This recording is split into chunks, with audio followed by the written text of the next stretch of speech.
Hello and welcome to 5-Minute Math. Today we are looking at the Algebra 1 concept of writing quadratic equations. This is standard A.6B in the great state of Texas, and we are using item number 26 of the 2018 released STAAR test. If you haven't done so already, please go ahead and take a moment to pause the video, work this problem out on your own, unpause it, and we will look at our answers together.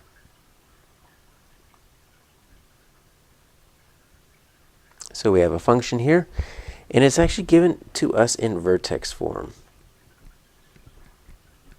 So vertex form looks like that, but really, if we want to look at the actual letters here, we have y equals a, and then you get x minus h squared plus k. So whenever you see this, to where you have something on the outside that is multiplying by an expression that is squared, and then you get minus, or in this case plus, a whole number or any other number, that lets you know that you probably are looking at vertex form. And this becomes very important because this of a quadratic, if you can get it into that form, the h and the k actually form the x and y coordinates of the vertex. H is the x, k is the y. Now, we need to translate this vertex form into standard form, because that's what all of these are. F, G, H, and J are in standard form. In standard form, kind of like standard form for linear functions, it's just going to be pretty straight across, so that's going to be ax squared plus bx plus c. So you don't want any expressions, you want everything simplified with like terms, and you want x squared and then x and then no x in that order. Alright, so how do we switch from one to the other?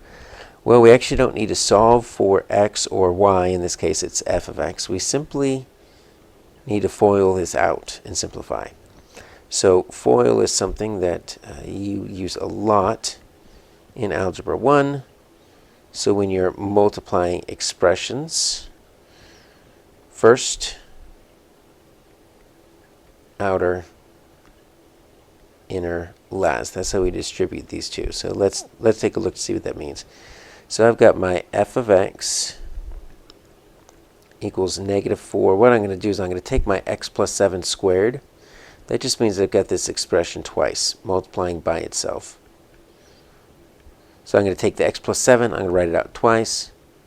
I'm really not going to mess with the -6 or even that -4 at this point. I am just trying to figure out what does that mean when I've got an expression times an expression. X minus 7 times x, or x plus 7 times x plus 7. Well, you do the first in each one. So the first in each one is going to be the x and the x. So what is x times x? It's x squared. Now you do the outer.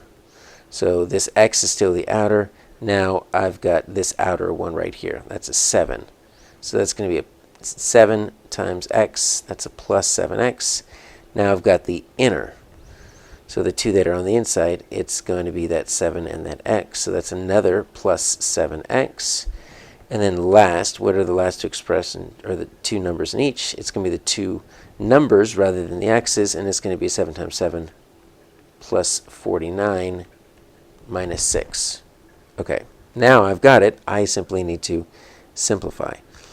So I'm going to write this as f of x equals -4. Let's just go ahead and get that x squared plus 14x plus 49 minus 6.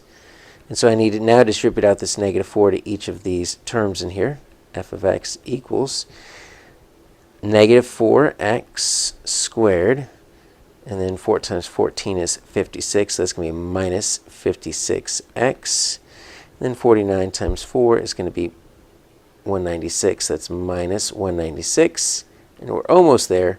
We just need to do 196 and then -196 and add that extra 6, so that's going to be f of x equals -4x squared minus 56x minus the 202. And so our answer here is F.